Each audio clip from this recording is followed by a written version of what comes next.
sir. Can I carry a bag? No, thank you. Sorry. So sorry. Excuse me. Watson! Watson! Sorry. Watson, hurry up. Come on, the train's going. Yes, what's happening here?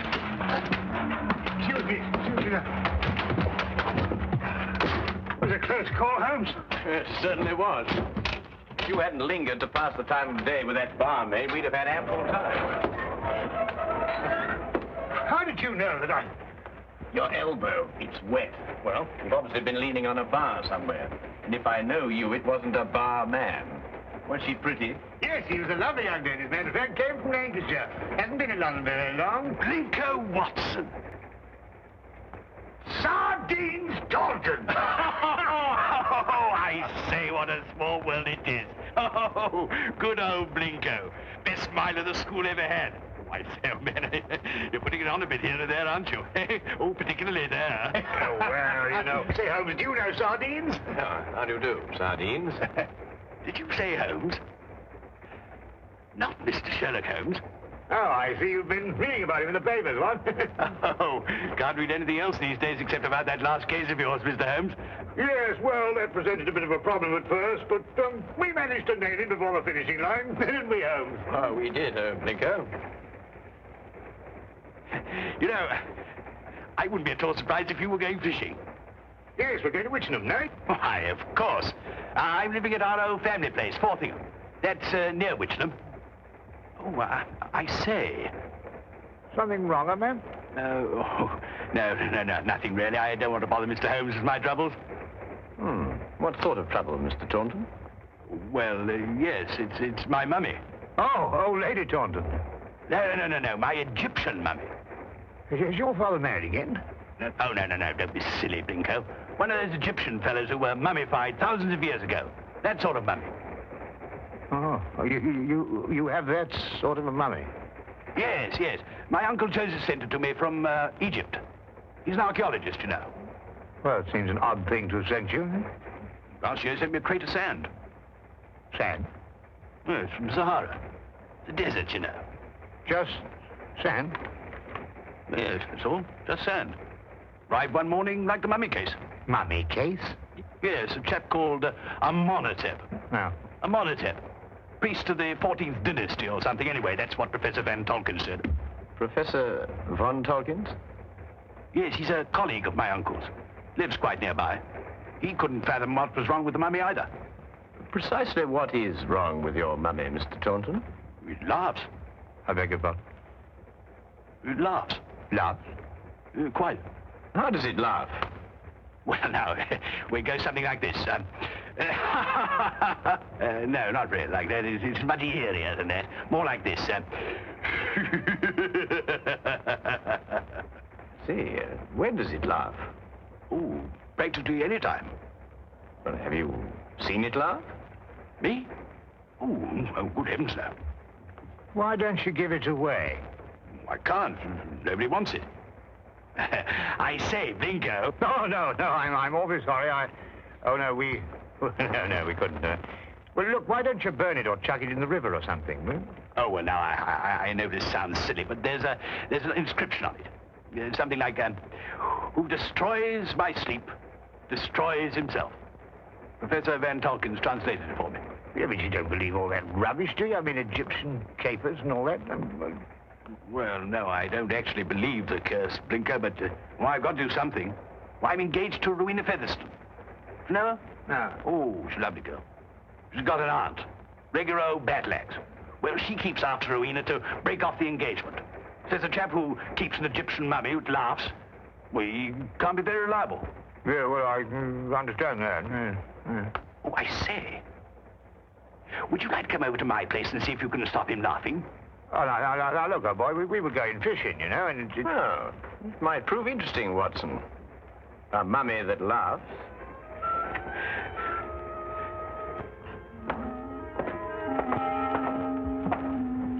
This is, Amenhotep.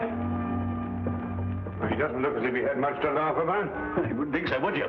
You wait till you hear him, Blinko. Frightening, positively frightening. 14th dynasty, I see. An exceptionally fine sarcophagus. I must say the funerary carvings of the 14th dynasty were the most beautiful ever known. Ah, yes. Amenhotep was a priest warrior. And here's the curse. Yes. Who destroys by sleep, destroys himself. Makes you think, what? Ow. This thing's full of splinters. I'm always pricking myself on it. When did the mummy start laughing, Reggie? As soon as you received it 6 months ago? No, rather not. First, he was very well behaved.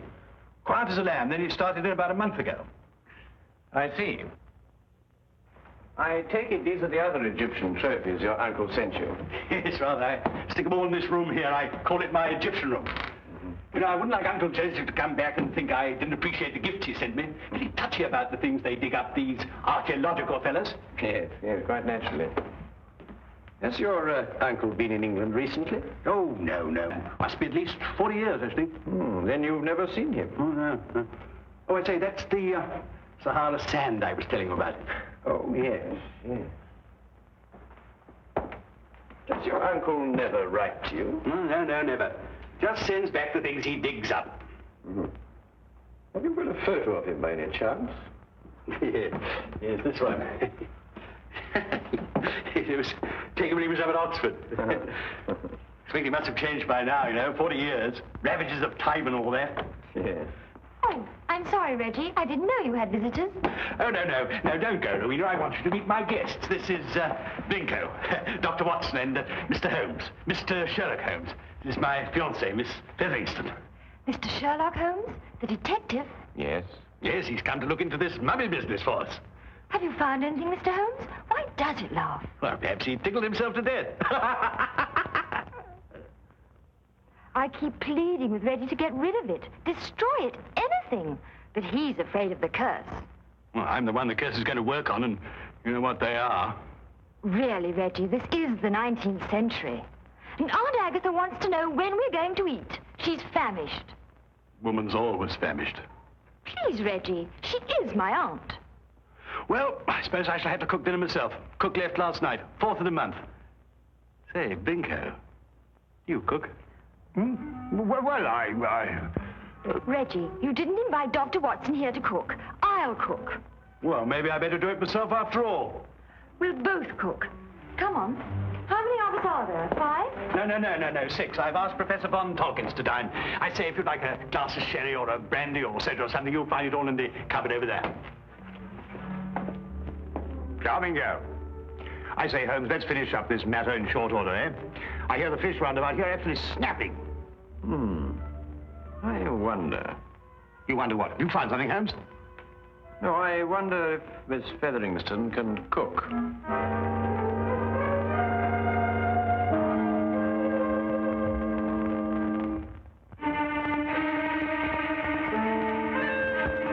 A doctor, young man, you say? A veterinary, no doubt. Madam, I'm a graduate of the Royal College of Physicians. I specialize in human beings. And you detect, young man, I understand. Yes, madam. I detect. Work with the police? Well, on occasion. No wonder the crime rate's going up. Rowena, do we or do we not eat? In the number, Auntie. We're bringing the food in. Reggie tells me you've recently come back from Egypt, Professor. Yes, Mr. Holmes. Just a few months ago. I have retired from active participation in Egyptology. I see. I understand that you met Reggie's uncle while you were out there. Yes, Professor Taunton and I excavated for a long time together in the valley of the Lower Nile.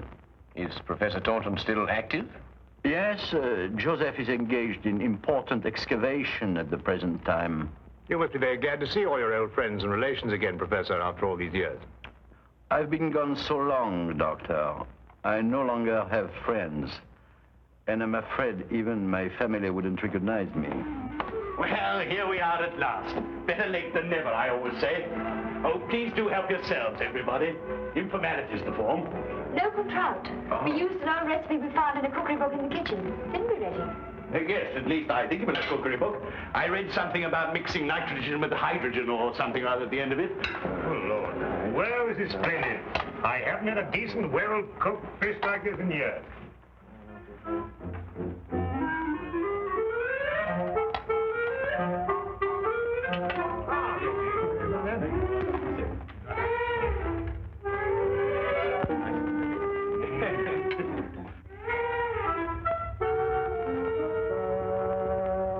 Rubber.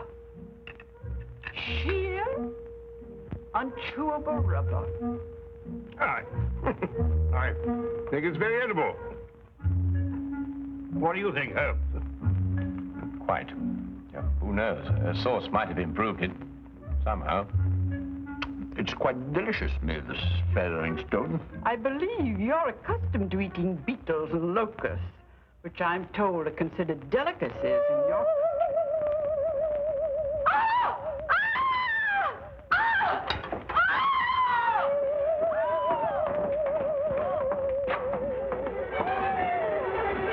Take the other end, would you? Carefully, please. Carefully. Yep.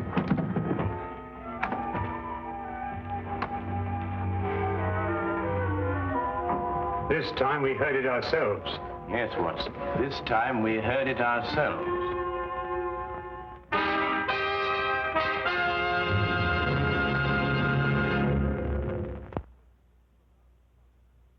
And now we return to the case of the Laughing Mummy. Of all the silly things I've been inveigled into by you, this is the silliest.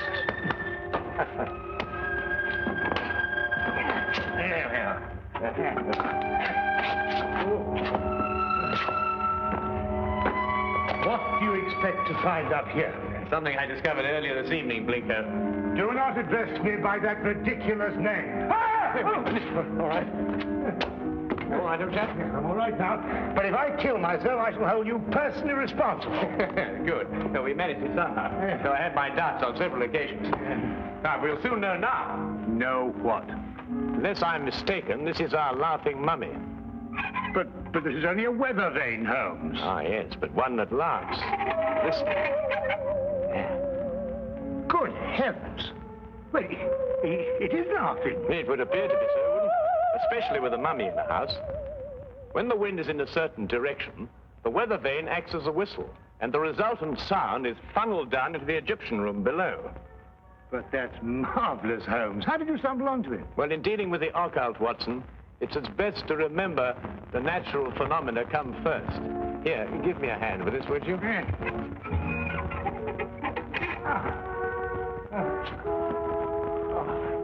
Wonderful. That's wonderful. Now, be careful you come down, Holmes. Let's be careful.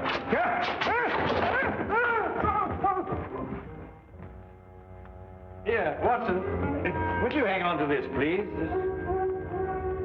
Watson, are you taking it?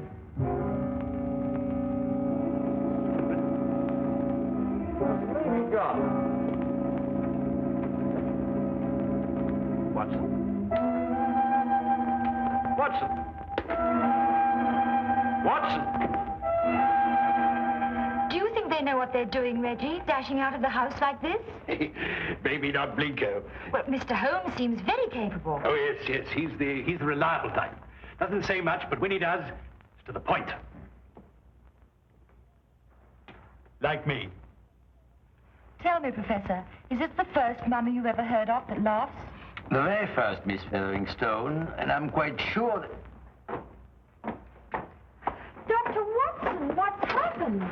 I slid off the roof. Landed in the rhododendron. Not my rhododendrons, Blinko. I've entered them in the local flower show. You may now withdraw your entry. Reggie, how long has this weather vane been on the chimney? Oh, about a month. I see. And it was about a month ago that the mummy started laughing. Yes, that's right, Mr. Holmes. It will now stop laughing. It was caused by the wind striking the weather vane, which then blew down the chimney and caused a sound which resembled a laugh.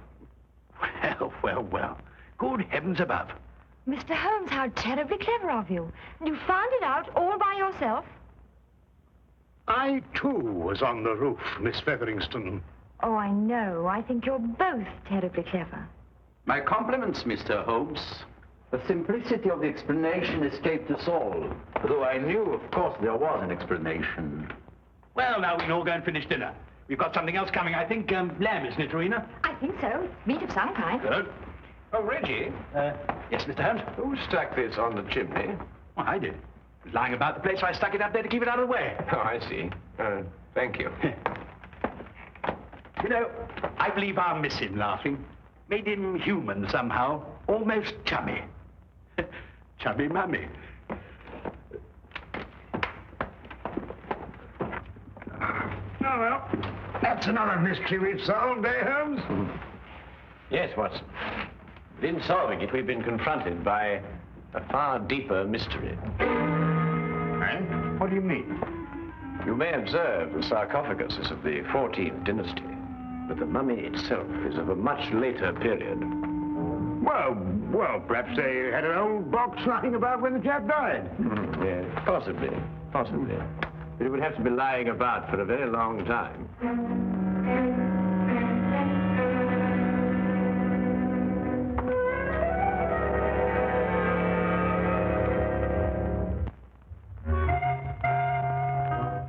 Morning, everybody.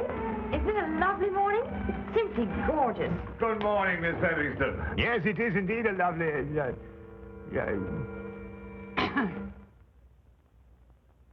You look very refreshing, Miss Featherington. Very refreshing. And I am. No mummy laughing any longer, thanks to you, Mr. Holmes. Well, I say, what early birds we all are. Morning, everybody. Morning. Morning. God's in his heaven and all's right with the world and all that sort of thing, you know what? There's no need in invoking the name of the deity. I wasn't. I was quoting a bit of poetry or something. Shakespeare, I think it is. Tennyson, darling. Oh, really? Oh, excellent. Actually, Miss Featherington, I think, if I'm not mistaken, it's a quotation from Robert Browning. Ben Ezra. Pippa passes, Watson. Oh, yes, of course. Pippa passes. I knew it was something like that. Good morning. Oh, good morning, Professor. Morning. Have a cup of tea or a baked egg or kipper or something here, what? No, thank you. I just wanted to return this book. Oh, I say it's awful decent of you, thank you. Oh, Professor von Torkins. Yes, Mr. Holmes? Reggie has a 14th dynasty vase in the Egyptian room, which rather puzzles me. I wonder if I could impose upon you to clarify a point for me? It would be my pleasure, Mr. Holmes. Should we see it now? If it wouldn't be too much trouble, Professor. Not at all. Thank you.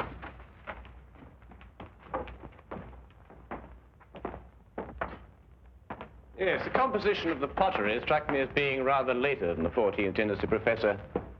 This is the vase I referred to.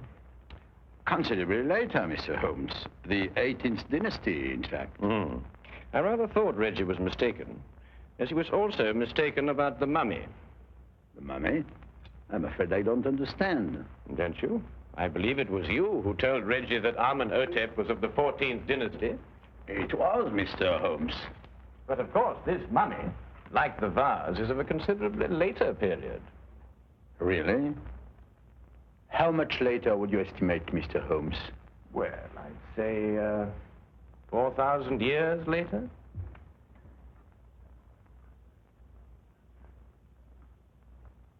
How did you determine that, Mr. Holmes? Well, the sarcophagus is obviously authentic. The burial wrappings of the mummy itself are of a comparatively modern Egyptian weave. Expertly aged, I admit. I'd hoped the discrepancy wouldn't be noticed. Well, if it hadn't been for the coincidence of the weather vane, I should never have bothered to look at the mummy so closely. What do you propose to do, Mr. Holmes? I'm afraid, Professor, I have no alternative. Holmes, what are you talking about? Professor von Tolkien is, I regret to say, Watson, involved with murder. Murder? Well, who was murdered? Joseph Taunton, Reggie's Uncle Joseph. But how do you know? Where's the body?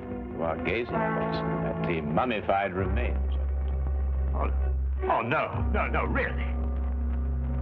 You're right, Mr. Holmes. This is Joseph Taunton. And if I killed him... What do you mean, if you killed him? I don't know. That sounds strange, doesn't it? Joseph Taunton and I were friends. We devoted our lives to excavating the glories of Egypt. And last year we discovered the tomb of Amenhotep. An untouched tomb, Mr. Holmes. Over 4,000 years. Joseph and I were the first human beings to set foot in it since the day it was sealed. Can you imagine what that meant to us? Yes, I can understand that. Joseph was beside himself. He wanted to open the mummy case immediately, but it was wrong, Mr. Holmes. The case had to be opened carefully, delicately. We quarreled. I tried to restrain Joseph physically, but he broke loose from me. He ran to the case and opened it, and then... And then, Professor? And then he staggered and dropped dead. As he opened the sarcophagus? Yes. There were no witnesses to what had happened, Mr. Holmes. But in our struggle, Joseph had suffered bruises. I knew what the police would believe. And so you removed the mummy of Amenhotep and substituted the body of Joseph Taunton instead? It was the only way I could get the body out of the tomb. Mr. Holmes, I didn't mean to kill Joseph. It was his heart. He always had a weak heart. You say he staggered, Professor. What did he do as he staggered? He grasped his throat as if he were choking. Watson, would you oblige me by removing the cover of the sarcophagus? Yes, of course.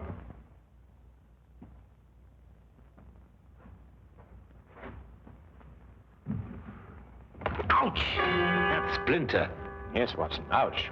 As Reggie said, and as undoubtedly Uncle Joseph said, too.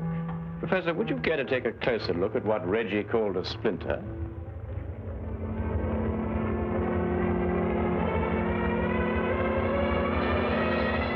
What? It's a hollow needle that would pierce the skin of anyone who touched it. But I don't understand. The curse of Amenhotep, and a hollow needle that contained the venom of an asp. The same snake poison that killed Cleopatra, and that killed your friend, Joseph Taunton. The most marked symptom of asp poisoning is suffocation. The victim instinctively clutches his throat. But then, it wasn't our fight. No. And traces of the poison may still be found in the body, even after mummification. I say, Holmes, you don't think there's any of that poison left in the needle, do you? Because, well, if so... The next few minutes will determine that, Watson. What? Well, how's old Amenhotep doing? I bet he's feeling down in the mouth now he's stopped laughing. You'll be glad to learn, Reggie, that the professor has offered to take the mummy off your hands. Oh, I say, that's awfully decent of you, Professor. What you going to do with him? But he's also considered giving it a fitting burial. Oh, of course. Now, why didn't I think of that? Do you realize what this means, Rowena? Now we can be married. That old... I mean, your aunt, well, she won't have a leg to stand on. But, darling, Aunt Agatha really likes you. She just pretends to think you're not very bright. Really? She likes me? I think so. Oh, well then. Let's go and tell her the good news. Thank you, Mr. Holmes. Not at all, Professor. Holmes! Holmes! What? What's the matter? Why, you look ill. It's the poison.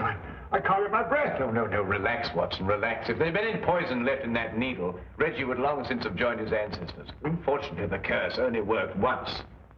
Oh. Ridiculous. But Holmes. That's all very well, but I still can't get my breath. Not again. It's probably the food we've been subjected to. Yes, I myself would prefer some of that fish that you insist on pursuing up and down the waterways of England with such wild abandon. Yes, of course. Curse. What a nonsense.